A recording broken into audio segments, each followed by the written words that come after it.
Good day, YouTube. I am here with my friend Joe. If you are familiar with my channel, a few years ago, we've talked about, he was a TI. We've talked about that. We talked about the Air Force. We've made a few videos together.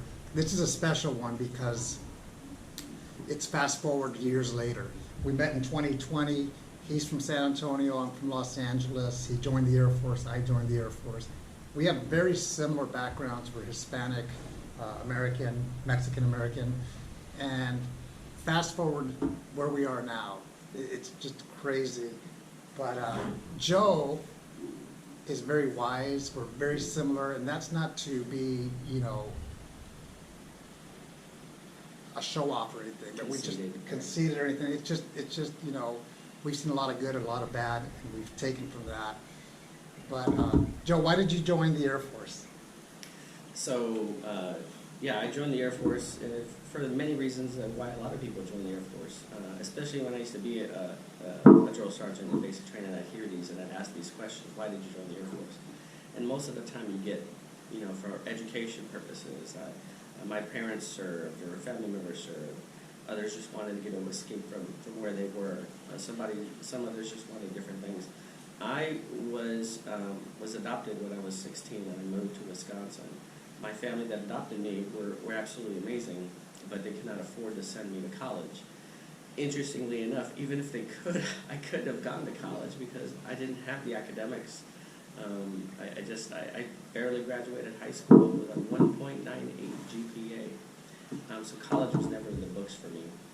I used to think because I was brown that it wasn't in the books for me. But again, that's just ignorance and being naive and not knowing that it's not about color per se. It's about, putting forth the effort. I joined the Air Force because I didn't want to work at a gas station, because that's where I was. I was working at a gas station as soon as I graduated high school. It just so happened that a recruiter just happened to be an Air Force recruiter. I walked in there and said, I want to do something different. And he said, well, let's get you going. I graduated in the summer of 1994. By November 16th, 1994, I landed at Lackland Air Force Base for basic training. And what's interesting is I went to college after high school. And what do you think happened to me? I thought I was ready, I wasn't. I got kicked out of college at the age of 20 or 21. In your time as in the military in that structure, and it's not an Air Force video per se, it's more about a life video. How has mentoring from others to you helped you, and how have you mentored others, and how has that benefited you? Sure. As young people, we come in and we think we're invincible, we think we know everything.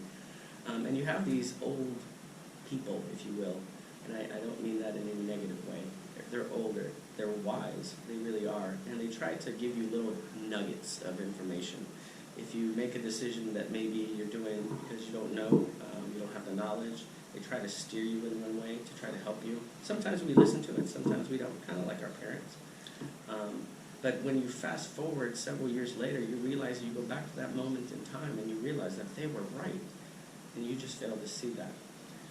So as I move forward in my career, I have been on the receiving end of those little nuggets, and now I try to do the same thing for others. So I've now become those people who were giving me some advice, and a lot of them have taken it, some of them have not, and that's life, and that's fine.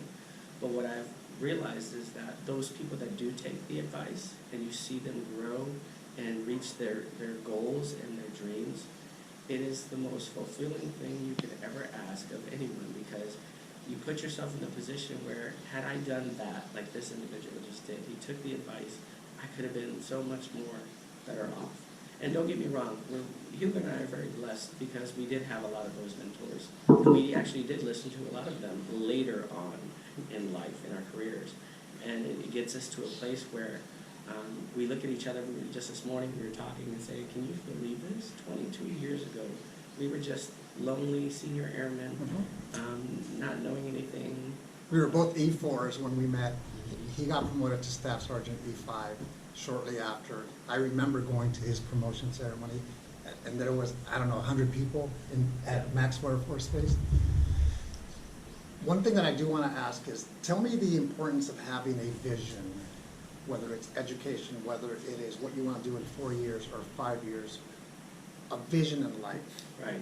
It's extremely important, and I go a little bit, I label it a little bit different myself, because when I think of vision, I think of dreams, and it's okay to look. I'm intuitive, so I always am looking forward, but I really concentrate on goals. You have to have goals, because if you envision yourself, or if you dream yourself of being successful, that doesn't mean that's going to happen. We have to do things to get to that place, and so our goals, you have to be able to write down. For example, in order for me to move on in my military career, I knew I had to go to school. Even though I was not good at it at the time, I knew I had to do it. And so I tucked my tail between my legs and said, I'm going to do it. In the Air Force back then, if you failed a class, you had to pay the Air Force back. And that terrified me because I was broke. So I kind of forced myself to do it.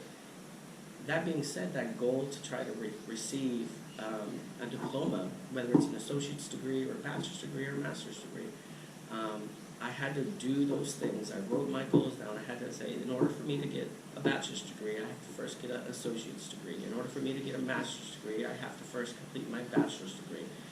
And you have those, you go back to those mentors that we talked about, they're going to push you. They're going to say, no, you can do it, Joe. They're going to help you in the best ways that they can. You might get distracted because life happens. We have 2 children. But at the end of the day, what are we trying to do? What is our end goal? And as long as you continue to go down that path and still focus on it, there's nothing you can't do. Again, I'm the first in my family of 10 to graduate high school. And again, I graduated number 41 of 42, so it was horrible, but I did it.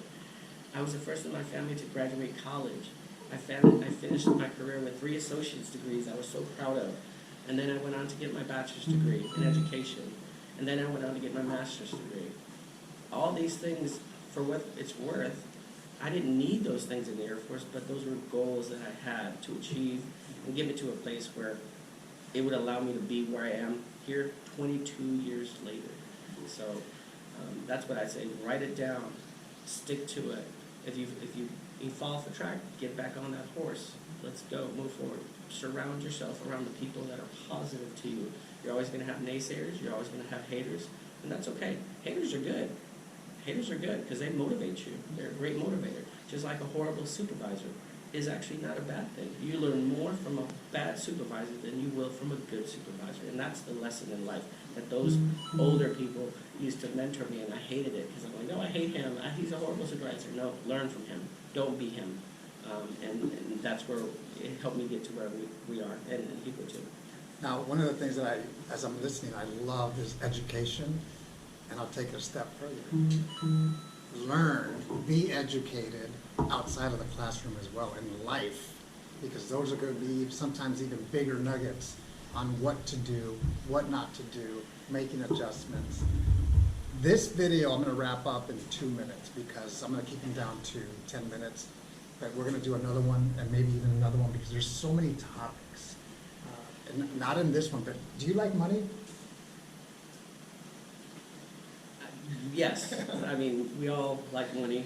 Yes. I asked that question. Part 2 is going to be specific to finances and how to win financially. And remember, I don't sell anything. I just love the topic of money. It just so happens that Joe does too. As we wrap up in 1 minute, part 1 of this, what is something that you thought about, that you want to end the video with?